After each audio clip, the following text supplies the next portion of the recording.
अलग अलग लोगों से बात करने से अच्छा है एक ऑडियो नोट में बना के पूरा डाटा सब लोगों को दिया जाए, उसमें मुझको आसानी रहेगी। अब किसी बंदे से हम बात कर रहे हैं, हम व्यस्त हैं या वो खाली नहीं है, ऑडियो नोट में वो सुन लेगा खाली समय में, उसको समझ में आ जाएगा इस फील्ड की सच्चाई। सबसे पहले समझ लो ये फील्ड क्या है, यहाँ लोग क्यों आते हैं और कैसे आते हैं। लगभग सभी के दोस्त कोई ना कोई खेलता हुआ देखता है, उससे पूछता है और फिर इंटरेस्ट जगता है। इसके बाद वो सर्च करता है मोबाइल में और उसको ये सब दिखने लगता है, तो उसकी खेलने की इच्छा जग जाती है और शॉर्टकट मनी कमाने की चाहत में वो खेलना स्टार्ट कर देता है। कम पैसों में ज़्यादा जीतने की लालच में इधर उधर लोगों से सुन भी लेता है, वो जीत के ये लाया, वो जीत के ये लाया। इस वजह से बंदा इस जंजल में फंस जाता है। इस दलदल में फंसने के बाद वो खेलता है, कभी जीतता है, कभी हारता है, कभी जीतता है, कभी हारता है, फिर ज़्यादा हारता है, फिर सोचता है कि जो पैसा हार गया हूँ वही वापस आ जाए तो मैं खेलना छोड़ दूँगा। इस चक्कर में, लॉस कवर के चक्कर में ही 90% पंटर खेल रहा है और जो कि कभी पूरा लॉस कवर होना भी नहीं है। अब पहला जो मेरा पॉइंट रहेगा, इस फील्ड में किसको आना चाहिए, मतलब किसको खेलना चाहिए। पहली बात, ये स्टूडेंट के लिए बिल्कुल नहीं है, उनको पूरा अपना पढ़ाई पे फोकस करना चाहिए। दूसरा, जिसकी आमदनी मिनिमम 30,000 महीने से कम है तो वो इस फील्ड के बारे में सोचे ही मत। यह फील्ड केवल पैसे वाले लोगों के लिए, मनोरंजन के लिए है, उनके लिए है। ये छोटी पूंजी वाले लोगों के लिए नहीं है। इस फील्ड में पैसा इन्वेस्ट करने का नियम बस एक ही है, जितनी आपकी महीने की आमदनी है उसका 20 से मैक्सिमम 30% ही आप हार सकते हैं। इससे ज़्यादा हारेंगे तो आप बर्बाद हो जाएंगे और कर्जे में चले जाएंगे। इस फील्ड में कोई अगर पंटर ये सोचे कि लोन लेके, किसी से उधार लेके जीत जाऊंगा या कमा लूँगा, वो असंभव है। आज तक का मेरे 12 साल 10 साल के इस सफ़र में कोई मुझको आज तक लाखों में से एक भी बंदा ऐसा नहीं मिला जो कर्जा लेके इस फील्ड में कुछ किया हो। कर्जा का मतलब 100% बर्बादी है, क्योंकि इसमें प्रेशर कर्जे का अलग होता है, जुए का अलग होता है और बंदा गलत डिसीजन लेके लॉस कर देता है।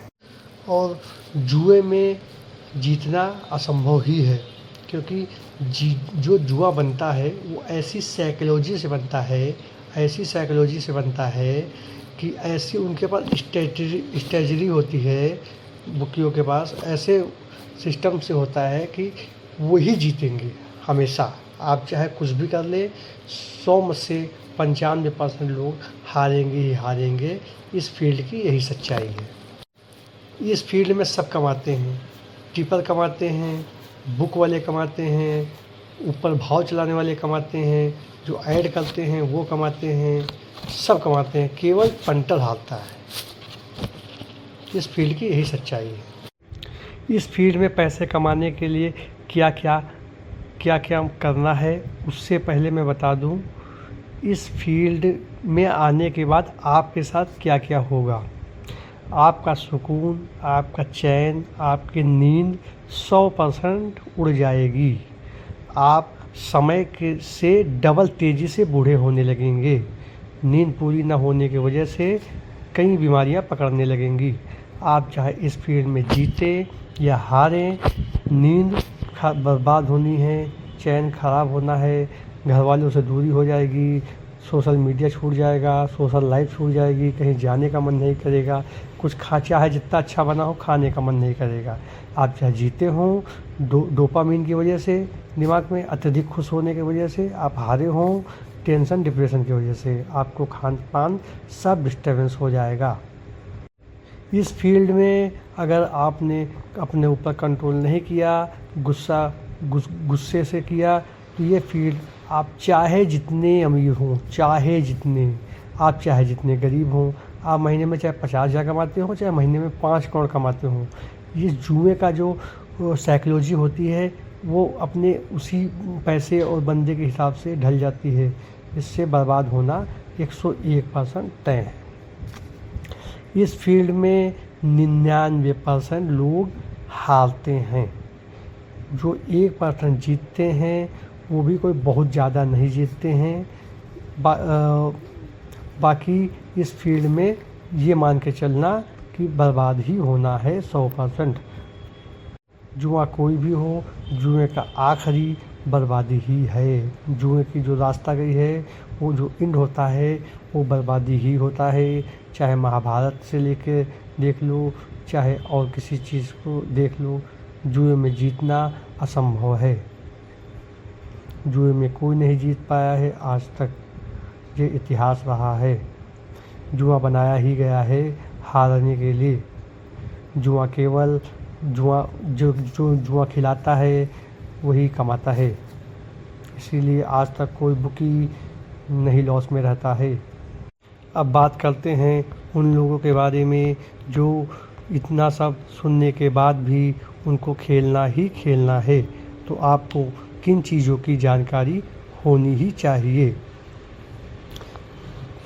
सबसे जो मेन हर जगह आप सुनेंगे, हर टेलीग्राम पे सुनेंगे, हर यूट्यूब वीडियो में सुनेंगे, डिसिप्लिन, पेशेंस, कंट्रोल। लेकिन ये कोई नहीं बताता है ये कहाँ से आता है, ये कैसे आता है, डिसिप्लिन का इस्तेमाल कैसे करना है, उस पेशेंस का इस्तेमाल कैसे करना है, कंट्रोल का इस्तेमाल कैसे करना है। सभी पंटर्स को यही लगता है कि हमने 4 दिन नहीं खेला तो मुझे कंट्रोल आ गया, मैं 10 ओवर तक कोई बेट नहीं की, उनमें पेशेंस आ गया है, मैंने आज लगाया नहीं, मुझ में अनुशासन आ गया है, मैंने खाया नहीं, डिसिप्लिन आ गया है। ऐसा कुछ नहीं है, ये सब चूतिया बनाने की चीज़ें हैं। डिसिप्लिन का मतलब ये होता है कि अपने आप से किया हुआ वादा नहीं तोड़ना है। और इस फील्ड का सबसे टफ चीज़ यही है। मुझे 8 साल हो गया है फिर भी मैं 100 बेट तक डिसिप्लिन नहीं रह पाता हूँ। इसी वजह से मैं अभी तक पेंटिंग स्टार्ट नहीं की है। मेरा जब ट्रायल पूरा हो जाएगा 100 की 100 बेट डिसिप्लिन के साथ, तभी मैं पेंटिंग करूँगा। अब मैं 100-200 रुपये से रियल मनी से प्रैक्टिस करूँगा कुछ महीने। डिसिप्लिन बहुत टफ चीज़ है। 10,000 आईडी में डालो, 500 लगाओ लॉस हो जाए, 500 लगाओ लॉस हो जाए। डिसिप्लिन अपना चेक करने के लिए आपको छोटा अमाउंट यूज़ करना पड़ेगा। जैसे कि 3,000 रुपये आईडी में डाला और अपने आप से वादा किया कि मैं 100 रुपये से ऊपर बेट नहीं खेलूँगा। अगर आप 30 की 30 बेट 100 रुपये से खेल रहे हैं बिना गुस्से के, बिना अग्रेसिव के, तो आप डिसिप्लिन आना स्टार्ट हो जाएगा धीरे धीरे। इस फील्ड में सबसे पंटर हारने का रीज़न ही यही है। 10,000 की आईडी डालता है, पहले 1,000 से लगाता है, लॉस होने के बाद उसको कवर करने के बाद 2,000 से लगाता है, तो फिर लॉस होने के बाद सोचता है कि 7,000 के साथ लगा दूँ और आईडी ज़ीरो कर लेता है। यही साइकोलॉजी का फ़ायदा ऊपर बुकियों को मिलता है। इसी वजह से पंटर बर्बाद होता चला जाता है। और जबकि डिसिप्लिन का यूज़ आप जब इस फील्ड में 3, 4, 5 साल बाद समझ में आएगा इसका यूज़ कैसे और कहाँ किया जाता है। दूसरा पॉइंट है पेशेंस, इंतज़ार करना। ये भी सत्य है। मैं 6 साल से इस फील्ड में हूँ फिर भी पेशेंस नहीं रख पाता हूँ। अगर मेरा फर्स्ट इनिंग में लॉस हो गया है तो सेकंड इनिंग में पेशेंस रखना बहुत कठिन होता है आज भी मेरे लिए। पेशेंस का मतलब ये होता है अपने रूल्स के अनुसार ही एंट्री करना। जैसे मैं कभी और अपने रूल्स के अनुसार ही एंट्री करना कि मेरा रूल्स है कि 10 ओवर के बाद एंट्री करना, वो चाहे एंट्री मिले मुझको अथवा ना मिले, लेकिन मेरा रूल्स है अगर कि 10 ओवर के बाद ही एंट्री करना। और ये ऐसा भाव चलाते हैं, ऐसा रेट दिखाते हैं कि ये पेशेंस टूट के 6 ओवर 7 ओवर में एंट्री हो जाती है। इसी वजह से ओवरऑल बंदा माइनस में ही निकलता है। नंबर 3 पॉइंट है कंट्रोल। कंट्रोल के बारे में ऊपर बता चुका हूँ। फिर से बता रहा हूँ, इसलिए ये बहुत ही इम्पोर्टेंट चीज़ है। इसी वजह से पंटर कभी जीत नहीं सकता। फिर से बोल रहा हूँ, 5,000 की आईडी में 100 छोटी छोटी बेट खेलो और एक फिक्स अमाउंट ही खेलो कि अगर मुझे 500 से ऊपर नहीं जाना है तो किसी सेशन में नहीं जाना है, 500 रुपये से ऊपर बेट नहीं करनी है तो मुझे नहीं करनी है। इसी से कंट्रोल आएगा। जब आप अपने आप से पक्का वादा करेंगे तब आपको ऐसा करने के लिए 2-3 साल लग जाएगा। नंबर 4 है मनी मैनेजमेंट। ये बहुत इम्पॉर्टेंट चीज़ है। ये मैंने कई सालों से यूट्यूब पे जो ट्रेडर होते हैं शेयर मार्केट के, उनकी बुक्स पढ़ के, उनकी बुक्स सुन के, उनके रूल्स सुन के कह रहा हूँ, मनी मैनेजमेंट ही पैसा देता है। ये सच्चाई है इस फील्ड की। जिसको मनी मैनेजमेंट और रिस्क मैनेजमेंट और रिस्क रिवार्ड मैनेजमेंट, जो मैंने 4 पॉइंट पर 5 point 6 points 4 point 5 point 6 point, ये जो 3 पॉइंट हैं, यही किसी को नहीं आता है। सच्चाई है इस फील्ड की। इस पे काम करना पड़ेगा। मनी मैनेजमेंट ये होता है आपके खेलने का बजट। वो ऐसा बजट होना चाहिए जिसके जाने के बाद आपको आपकी दैनिक स्थिति में कोई फ़र्क ना पड़े, न खान पान में फ़र्क पड़े, न बच्चों की फीस में फ़र्क पड़े, न घर की ज़रूरतों में फ़र्क पड़े। तभी आप money management, risk reward management, most important point है ये तीनों।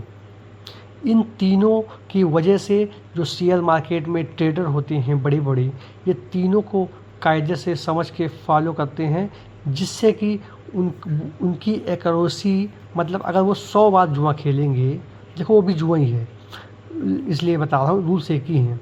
अगर वो 100 बार जुआ खेलेंगे और 100 बार में अगर वो लोग 40 बार जीत जाएं और 60 बार हार जाएं, फिर भी वो money management, risk reward management, इन तीनों से प्लस में निकलेंगे। और पंटर की गलती क्या है, अगर वो 70 बार भी जीत जाए और 30 बार हार जाए, फिर भी वो लॉस में निकलेगा। आप जितने लोग भी मेरी ऑडियो सुन रहे हैं, अपनी आईडी को खोलें, उसमें स्टेटमेंट चेक करें जाके कि आप 20 बेटों में जीते कितना है और 20 बेटों में हारे कितना है। ये उनका उल्टा होता है, वो 20 बेट में जीतते कितना है और 20 बेट में हारते कितना है। मनी मैनेजमेंट यही होता है। रिस्क मैनेजमेंट यही होता है कि रिस्क मैनेज करो। जैसे मैं अपनी बात बताता हूँ, मैं कैसे मैनेज करता हूँ या मैनेज करना सीख रहा हूँ। जैसे रिस्क मैनेजमेंट मतलब ऐसा है, आप मान के चलिए, जैसे मुझे 500 रुपये उससे ऊपर ना जीतना है और ना ही हारना है। इससे दिमाग बहुत शांत और कंट्रोल रहेगा। मैंने सोच लिया है कि अगर मेरी मैक्सिमम बेट हारने की 500 है तो जीतने की भी उतनी है। जब जीतने की लाखों सोचोगे तो हारने की भी लाखों सोचोगे। और रिस्क मैनेजमेंट बहुत ज़रूरी चीज़ है, और मनी मैनेजमेंट भी। क्योंकि जैसे आपने आज 3,000 डाला, ठीक, और 3,000 की आईडी आपकी 18,000, जो मेरे साथ हुआ है, मैं वो कहानी बता रहा हूँ, 18,000 पहुँच गई। और मैंने रिस्क मैनेजमेंट, मनी मैनेजमेंट का कोई नॉलेज ना होने की वजह से मैंने 18 की आईडी 20 करने के लिए 3,000 और लगा दी, तो मेरी आईडी रहेगी 15,000। और 15,000 से फिर मैंने सोचा 20 तो कर ही लूँगा, अगली बेट 5 की लगा दी, फिर आईडी रहेगी 10,000। अब अंदर मेरे इन तीनों चीज़ों की कमी होने से अग्रेसिव गुस्सा आ गई, पूरा लगा दिया 10,000, आईडी हो गई 0। इसीलिए रिस्क मैनेजमेंट बहुत ज़रूरी है कि मुझे इतने से ऊपर जीतना भी नहीं है, इतने से अमाउंट के ऊपर हारना भी नहीं है। रिस्क रिवार्ड मैनेजमेंट ये होता है, जैसे मेरा रूल्स है, मैं खाने की एंट्री 60 पैसे पे के नीचे ही करता हूँ।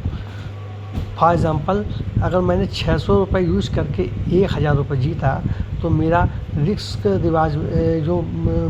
रिवार्ड मैनेजमेंट है, 1 रुपये के सामने 1.5 रुपये की है, 1 रुपये के सामने 1.5 रुपये की है। और अगर मैं अपनी एक स्ट्रैटेजी को जो प्रॉफिटेबल है उस पे मेहनत करके पूरे रूल्स के साथ चलूँ, तो अगर मेरा जीतने की जो एक्यूरेसी है वो 60% भी है, मिनिमम 50% भी है, तो अगर मैं 50% है, अगर 8-10 साल कोई शेयर मार्केट में या इस फील्ड में अगर मेहनत कर ले, या मेहनत बहुत भयंकर मेहनत नहीं, अगर इस फील्ड को समझता रहे और एनालाइज करता रहे, लिखता रहे, समझता रहे, सुनता रहे, समझता रहे 2-3 साल तक, तो उसको ये चीज़ अनुभव हो जाएगी कि 50-50 बहुत मामूली चीज़ है। अब जैसे मैंने इस साल के आईपीएल में 120/102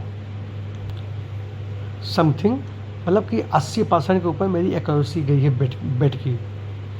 तो इस प्रकार से अगर उनका 50% भी है, तो अगर वो 50 ट्रेड में 50,000 हारे, तो अगली जो जीतने वाली ट्रेड में 50,000 से वो 75,000 जीते, जबकि ज़्यादा जीतेंगे।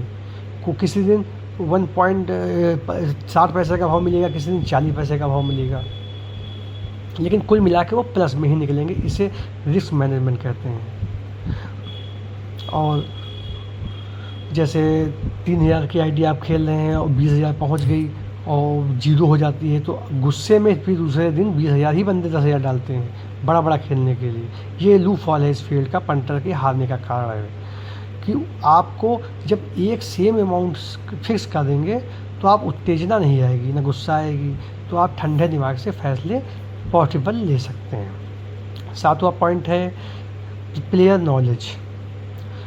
ये कोई, मैं सच्चाई बता रहा हूँ, ये कोई बहुत ज़रूरी चीज़ नहीं है, लेकिन हाँ होना चाहिए। जैसे आप किसी फील्ड के हम कह किसी भी फील्ड में आप हैं, अब जैसे बैंक में हैं या किसी अन्य नौकरी में है, टीचिंग में है, टीचिंग में काम आती है, या और कोई मेडिकल में या कोई फोर्स में, कभी sine theta, comma theta, noun pronoun जो पढ़ाया जाता है हमेशा, इनका क्या मतलब है जनरल नॉलेज का?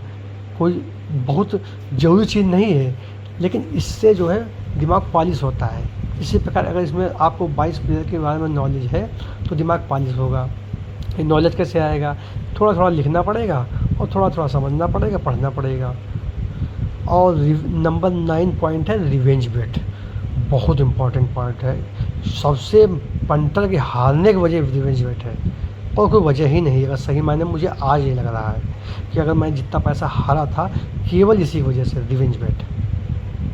फॉर एग्ज़ाम्पल, आप 6 ओवर का सेशन आपकी आईडी में 5,000 1,000 से किया, अब वो हो गया फेल, तो आपने तुरंत बिना सोचे समझे, बिना किसी ठोस रूल्स के, ठोस स्ट्रेटजी के आपने कूद दिया 2,000 से 10 ओवर सेशन नॉट, वो भी लॉस हो गया। अब फिर आए 2,000, फिर 2,000 लगा दिया आपने लंबी पे, वो हो गई पास या फेल हो गई, तब तो तुम पुंगी बच गई, जीरो तो हो ही गई। अगर वो 4,000 पास भी हो गई, फिर भी बंदा या मैं या हर पंटर क्या करेगा, 4,000 पूरा लगा देगा, क्योंकि उसके दिमाग में क्या चल रहा है, 5,000 मेरी आईडी में था, 1,000 में जीता तो 6 होता, अभी भी 4 है, 1,000 लॉस में हूँ, 4 का 4 लगाया, वो हो गया फेल, आईडी 0। रिवेंज बेट यही होती है। इसे इस आदत को सुधारने के लिए वही पॉइंट है जो ऊपर है, बेसिक ही किसी को नहीं आता है इस फील्ड में, इसी वजह से बर्बाद है। रिवेंज बेट बिल्कुल नहीं करनी है। हेल्थ गलत चली गई, कोई बात नहीं, रिलैक्स, ठंडा, एक सेशन कोई बेट नहीं करनी। एक रूल्स बना लूँ, जैसे मैंने बनाया है कि अगर मेरी 10 ओवर में सेशन, 10 ओवर का कोई बेट गलत गई है, मैं कुछ भी किया हूँ, खाया हूँ, लगाया हूँ या सेशन किया हूँ, तो मैं 11 ओवर से 15 ओवर तक कोई बेट नहीं करूँगा, ठंडा देखता रहूँगा। इसके बाद ही सोच समझ के फैसला करूँगा लंबी में बेट करनी है कि नहीं करनी है। और 10वां पॉइंट है एक्सेप्ट योर लॉस। ये भी उसी चीज़ों का पार्ट है। लॉस को एक्सेप्ट करना सीखो। हमेशा लॉन्ग टर्म्स का प्लानिंग करो। अगर इस फील्ड में पैसा कमाना है, लॉन्ग टर्म्स का प्लानिंग कोई नहीं करता है, केवल 4 लोग करते हैं, टिपर, बुकी, ऐड, जो भाव चलाने वाले, करवाने वाले लीग को, और 5वां स्मार्ट पंटर। जो इस फील्ड में दसियों साल से है, जो थोड़ा थोड़ा कमाना चाहता है। देखो, बुकी कमाना चाहता है, और वो जो ऊपर चलाते हैं भाव बड़े बुकी, वो भी कमाना चाहते हैं। पंटर भी, वो सॉरी, टिपर भी कमाना चाहता है, लेकिन पंटर जीतना चाहता है। इस फील्ड में जीता नहीं जा सकता है। ये आप मार्केट को हरा नहीं सकते हैं, आप मार्केट के साथ चल सकते हैं। मार्केट को कोई हरा थोड़ी सकता है, और पंटर केवल मार्केट को हराने की सोचता है। पंटर हमेशा मार्केट को हराने की कोशिश करता है। ये मुझे 7-8 साल जब इस फील्ड में हूँ और एनालाइज कर रहा हूँ, लिख रहा हूँ, पढ़ रहा हूँ, मेहनत कर रहा हूँ। सुबह 5-5 बजे उठ के मेहनत की है। इतनी कापियाँ भर दी है, आप लोग सोच नहीं सकते हैं। पिछले 8 सालों में जितने भी लीग हुए होंगे, जितने भी A to Z, छोटी छोटी लीग, चाहे वो नेपाल वुमेन से लेके युगांडू वुमेन की हो, एक एक मैच की मेरे पास लिखा पड़ी है। कौन सा सेशन यस हुआ, कौन सा नॉट हुआ, क्यों यस हुआ, क्यों ये डिफेंड हुआ, क्यों चेस हुआ, एक एक लीग का एक एक मैच इतना लिख डाला है, इतना लिख डाला है। हमारे गुरुजी ने हमसे यही कहा था, इस फील्ड में चाहिए एक्सपीरियंस।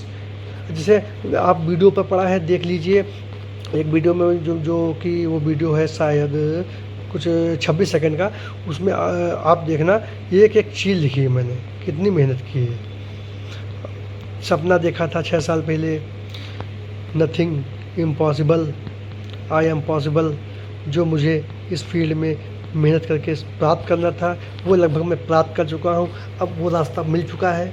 अब बस मुझे उस रास्ते पे पूरे डिसिप्लिन, पेशेंस, कंट्रोल और रूल्स के साथ चलना है।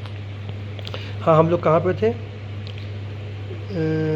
Accept your loss. हाँ, डर और लालच, ये अभी ऊपर जो रूल्स बता चुके हैं, इसी में से है। देखो, डर और लालच, अगर आप जीतने की भी अमाउंट फिक्स कर ले, हारने भी फिक्स कर ले, तो जीतने की अमाउंट, आपको डर और लालच ख़त्म हो जाएगा अपने आप।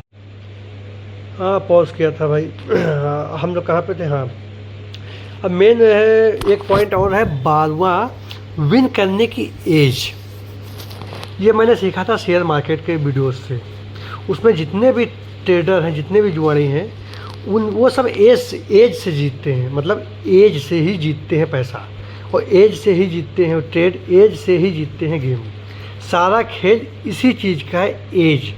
जीतने की प्रोबेबिलिटी, परसेंटेज, जिसे बोलते हैं जुआ की भाषा में एज। आप चाहे जिस share market successful share traders के वीडियो देख ले, उसमें पूरे वीडियो में कई बार इस चीज़ का मतलब कि वर्ड यूज होगा, एज। सब यही कहेंगे मैं एज से जीतता हूँ। ये क्या होती है?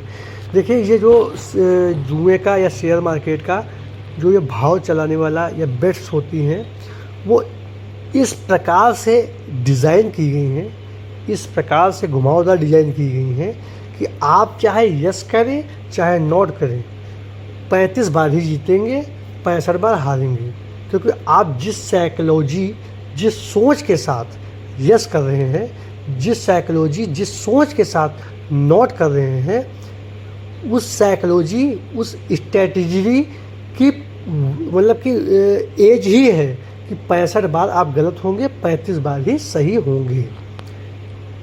अब आसान भाषा में समझाने की कोशिश की, समझने की कोशिश कीजिए। सारा खेल बस इसी चीज़ का है भाई लोग, विन करने की एज। जो आप सेशन 10 ओवर का यस कर रहे हैं, 15 ओवर का यस कर रहे हैं, या 20 ओवर का यस कर रहे हैं, तो क्यों कर रहे हैं? सारा खेल इसी का है। क्यों का जवाब लग रहा है। सभी पंटर के यहाँ बस लग रहा है, पता कुछ है नहीं, लग रहा था, यस कर दिया। ना प्लेयर नॉलेज है, ना कोई रूल्स है, लग रहा था, नोट कर दिया। घंटा नहीं जीतोगे। वो डिज़ाइन ही ऐसा किया गया है कि जो है 65% हारोगे, 35% ही जीतोगे, और कोई रूल्स ना होने की वजह से हमेशा हारते ही रहोगे। ये होता है एज का खेल। सारा खेल इसी का है, सारा खेल इसी का है। बस जितनी जल्दी समझ जाओगे, उतनी जल्दी इस फील्ड से पैसा कमाने लगोगे। जीतोगे कभी नहीं, कमाने लगोगे। ये बात हमेशा ध्यान रखना। पंटर की एज कैसे बढ़ाएं? अच्छा, इसके लिए बस थोड़ा सा बोलूँगा। ये चाहे शेयर मार्केट के हो ट्रेडर हों, चाहे इस फील्ड के सक्सेसफुल ट्रेडर या जुआड़ी, सबका एज बढ़ाने का बस तरीका और जवाब एक ही है, एक्सपीरियंस। कोई 5000 शेयर मार्केट में बोलता है कि मैंने 5000 बार इस्तेमाल किया बेट, 6000 बार, कोई 10,000 बार ट्रेड किया, तब उसकी एज निकालते हैं, कोई 1000 बार। तो इसी तरीके से जब आप हज़ारों मैच की पंटिंग करेंगे, एनालाइज करेंगे, एक एक चीज़ नोट डाउन करेंगे, तब जाके आपकी एज अपने आप बढ़ जाएगी।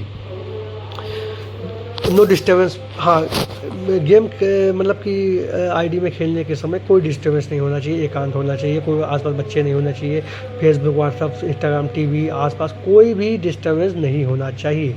एक छोटा सा डिस्टर्बेंस, आपका फैसला गलत, आप यहाँ पैसे हार जाएंगे। और जो 15 पॉइंट है लॉस रिकवर, अरे ये तो बस इतनी देर से इसी पे बोला है, काफ़ी ज़्यादा नहीं बोलूँगा, समय बहुत लग जाएगा। पूरा 99% बस लॉस कवर करने पे लगा है, इसीलिए लॉस कर रहा है। जो कमाने पे लगे वो कमा रहे हैं। 16 पॉइंट है अपोजिट बेट करना, वही एक्सपीरियंस की और पंटर की एज बढ़ाने वाली चीज़ का जवाब था सेम। अपोजिट बेट करना, जो मैच टीम हार रही है उसको जिताने पे लग जाएंगे, जोन चेस कर रही है और जीत रही है दबा के उसको हराने पे लग जाएंगे। फॉर एग्ज़ाम्पल, जो टीम चेस कर रही है, चौके छक्के पेल रही है, वो फेवरेट है, उस पर नॉट करने लग जाएंगे कि जब वो जीत ही रही है तो यस करो भाई, नॉट क्यों करने लगे, उसको हराने पे को लग गए। और कोई कमज़ोर टीम बैटिंग कर रही है, 2-4 चौके छक्के मार के यस कर दिए। अरे जब वो कमज़ोर टीम है तो वेट करो ना, वो कमज़ोर, जब उसका भाव दबा है, कमज़ोर टीम है तो वो बुरा प्रदर्शन करेगी आगे, और साइकोलॉजी उल्टा करा देती है, इसी वजह से पंटर हारता है। अपोजिट बेट मत करो, जो टीम जीत रही है उसके साथ चलो, जो टीम हार रही है उसके खिलाफ चलो। फिर से दोहरा रहा हूँ, मार्केट के साथ चला जा सकता है, मार्केट से लड़ाई नहीं कर सकते हो। मार्केट हज़ारों करोड़ का है, तुम्हारे पास हज़ारों रुपए हैं, आप उससे लड़ नहीं सकते, उसके साथ चल के थोड़े पैसे कमा सकते हैं। और मेरा एक्सपीरियंस है कि, और यही कि इस फील्ड को अगर छोटी मोटी लॉसेस हैं जो भूल सकते हो, इधर उधर कमा सकते हो, उसको एडजस्ट कर सकते हो, तो इस फील्ड में मत आइए। ये फील्ड इंड आपको बर्बादी करेगी। कि मैं 10 साल से 12 साल से इतना एक्सपीरियंस है, इतनी मेहनत की है, तब भी मैं कह रहा हूँ, अगर मैं कह रहा हूँ तो कुछ समझ के ही कह रहा हूँ। और लॉस करने का एक मेन पॉइंट और है इस फील्ड का, चाहे वो क्रिकेट में हो चाहे वो सेशन में हो, बहुत ही मेन पॉइंट है। जिसको ये समझ में आ गया, आधी हार तो उसकी ख़त्म हो गई। देखो, इस फील्ड में जीतने से पहले आपको हारना नहीं है, आपको अपने ऊपर काम करना पड़ेगा कि आपकी कमियां क्या हैं। यही बात हमारे गुरुजी ने हमको सिखाई थी कि मेरे जो रूल्स हैं, मेरी जो ट्रिक्स हैं, सब तो तुमको मैंने बता दी, और कुछ नहीं बताई है। जो मेरी मेहनत है वो भी काम करना बंद कर देंगे, सबको मालूम हो जाएगा। फिर भी तुम उस ट्रिक्स और उस स्ट्रेटजी पे टिक क्यों नहीं पा रहे हो, कमा क्यों नहीं पा रहे हो? क्योंकि वो मेरी है। तो अपनी खोजो, अपनी कमियां निकालो। उसी प्रकार मैं कह रहा हूँ, पहले अपनी कमियां निकालो, ये मेन पॉइंट है। इस पर जरूर गौर करना। या तो आप यस के खिलाड़ी बनो, या तो आप नॉट के खिलाड़ी बनो। इसमें आप हारने की कम हो जाएगी, जीतना ज़्यादा हो जाएगा। फॉर एग्ज़ाम्पल, आपने 20,000 की आईडी ली और 1,000 की 20 बेट की, यस, तो ऐसा थोड़ी हो जाएगा कि 20 की 20 गलत चली जाएंगी। हाँ, 10 गलत चली गई, 8 चली गई, 7 चली गई, इस पर काम करो बस। यही एक तरीका है इस फील्ड से पैसा कमाने का भैया। 100% बात आपका बता दें, गलत तो होएगा। इस फील्ड पे मेहनत करो, अपनी कमियों को, जो गलती एक बार हो जाए उसे लिखो। इस फील्ड में सर्वाइव जीतने के लिए आपको पेन और कापी उठाना पड़ेगा, अपनी कमियां लिखनी पड़ेगी। जैसे मेरी कमियां थी कि मैं ओवर बेट कर देता था, 500 की हारा तो 1000, 2000। इस कमियां को मैंने नोट डाउन किया, उस पर पेशेंस, कंट्रोल, डिसिप्लिन के साथ काम किया। एक जो सबसे मेन थी रिवेंज बेट, जैसे ही हारा तुरंत दूसरी जगह दी, उस पर भी काम किया, कंट्रोल किया।